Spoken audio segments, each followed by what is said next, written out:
from Hurricane Helene in Asheville, North Carolina, and wildfire damage in Los Angeles, where fires are still burning in some areas. Now, before Trump even set foot in L.A., he floated conditioning relief funds to the city. And then he said this about FEMA. I'll also be signing an executive order to begin the process of fundamentally reforming and overhauling FEMA, or maybe getting rid of FEMA. I think, frankly, FEMA is not good. I think we're going to recommend that FEMA go away. And we pay directly, we pay a percentage to the state. But the state should fix this. Okay, so I mean, Donald Trump doesn't. I just go ahead. No, go. You are correct.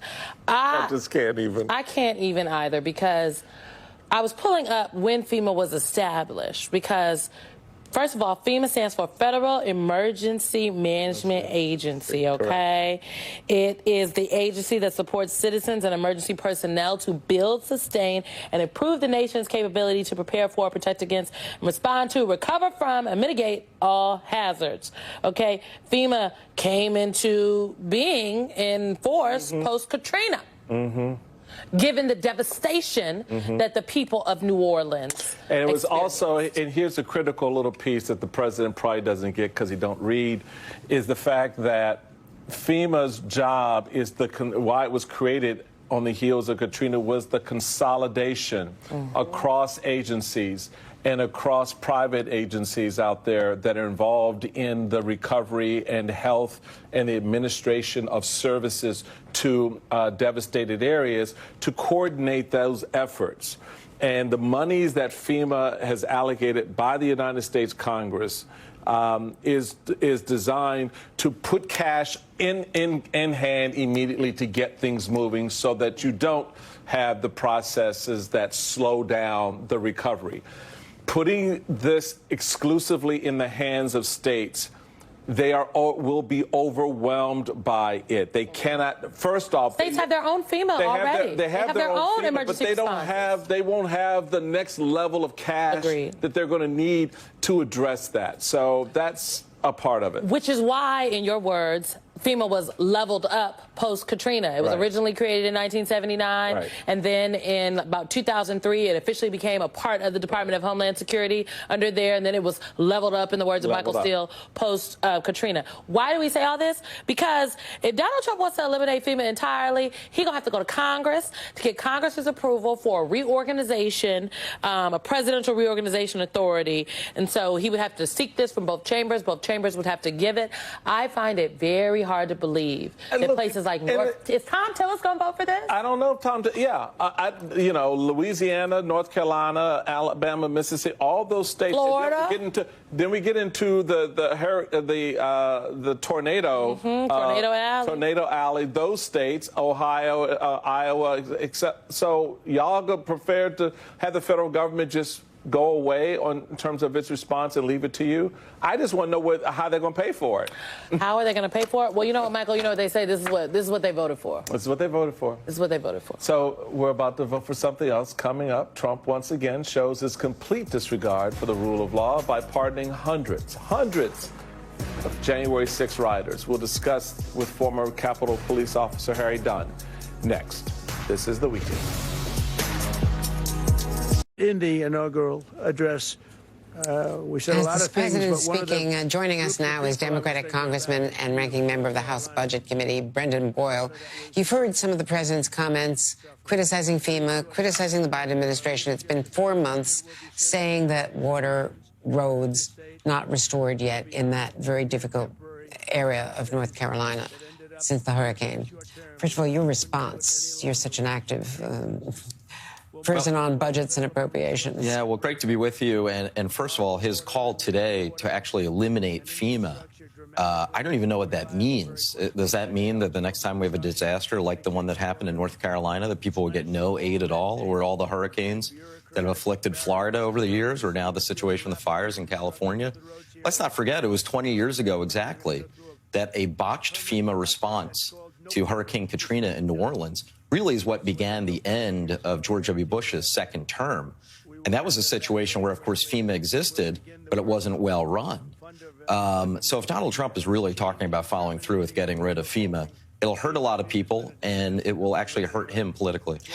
He can't do that without No. a vote by Congress. He can change it. He can, well, actually, if the money's appropriated, he can't line on it and veto it. That's been ruled illegal by the Supreme Court. That's right. I mean, Congress ultimately has the power of the purse. That's in the Constitution. But this brings up a whole issue of an area called impoundments, where they now have a new OMB director, Russ Vought, who has written and talked about the idea that the Trump administration could act unilaterally and make these decisions in terms of funds that have already been appropriated by Congress. It is patently illegal. It's unconstitutional. Finally, previous Supreme Courts have actually ruled in Congress's favor that ultimately we have the power of the purse. So I think the law is quite clear, but I also don't doubt that this Trump administration is going to attempt to do these unhinged extreme things. Let's go back to North Carolina. Congressman, stand by with me because some of the people there are beginning to speak. It was already waist deep, and there was sticks and that kind of thing.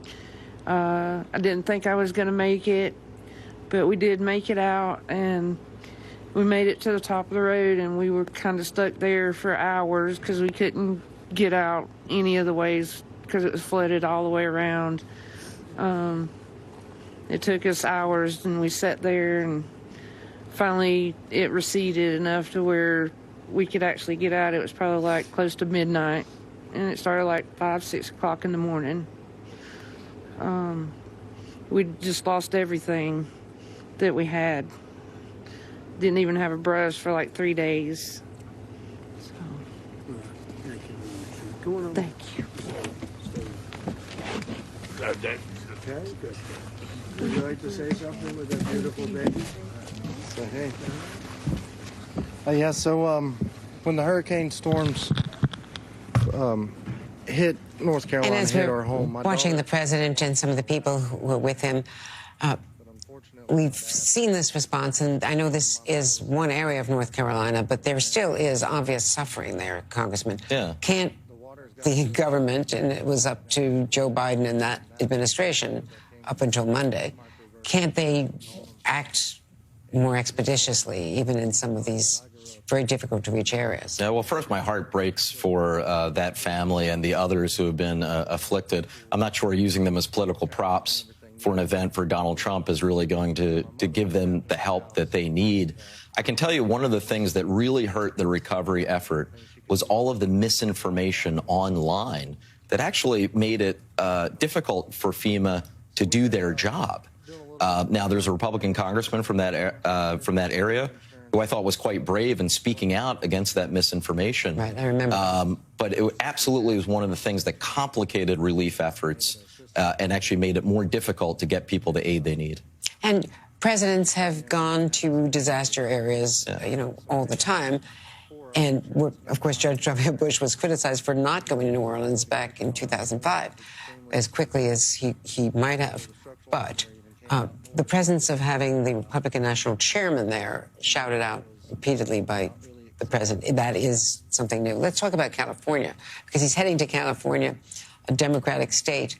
There's been no outreach as of a couple of hours ago to the governor, Governor Newsom, who's been a critic of the president, but not in contexts like this, in past fires. In the previous administration, previous Trump administration, he did go to California and was with Gavin Newsom. Although we now know, thanks to people who worked in the first Trump White House, that Donald Trump was planning to withhold aid and was withholding aid from California when they went through a previous natural disaster. It was only when Trump's aides came in and showed him the vote numbers that he was getting out of Orange County and other parts of California that he finally relented and released that aid. So when we're talking about natural disasters, this is no place for politics. You shouldn't have the RNC head there. You shouldn't have the DNC head there. You should have the professionals who are working in these very difficult circumstances to deliver aid to people and help them rebuild their homes and their lives. Unfortunately, with Donald Trump, everything is about him. Even when he started talking, first thing he talked about was the fact he won North Carolina 3 times. Who cares? This should be about the thousands of people who still need help. Folks, what we're seeing here is just reason number 1,000,000 why Trump is screwing his own MAGA supporters. And slowly but surely, they're starting to realize it. We've been seeing this really, like, during his first term. Some of them snapped out of it. But even since his re-election, people realizing, oh, the tariffs, they're going to shut down my company I work at or the company I own. We import a lot of goods from Mexico or Canada or any other country, and now we're not going to be able to get what we need to run our business. Or Trump's policies that I thought was just going to hurt poor black people or poor minorities is actually going to hurt me and my poor mother or my poor siblings, and now they're not going to get social assistance. And this is yet another example when we're talking about disaster aid, because it's going to hurt everyone that gets affected by a disaster in every region. But we need to understand that that includes red areas, and red areas tend to be poorer and less able to handle these disasters on their own. Everywhere needs the federal assistance when a major disaster happens, even wealthy California. But they need it less than a poorer section of, say, Alabama or Louisiana or Mississippi or the poorer sections of Florida. Like, you know what I mean? You understand the difference, right? And Trump's saying we're going to cut these things. Well, like, this is what you voted for if you voted for Trump. I know people are like, well, he didn't talk about this explicitly. Yes, in some cases, that's true. In some cases, you knew what you were getting and you still voted for him anyway, like the tariffs. He was talking about tariffs the whole campaign. But remember when we said Project 2025 was going to be a thing, guys? You remember this, right? We said that. And then, lo and behold, massive anti-government moves like killing FEMA are right out of the 2025 playbook, at least spiritually. And so Donald's main moves, all of them so far, have been designed to hurt his supporters first and foremost.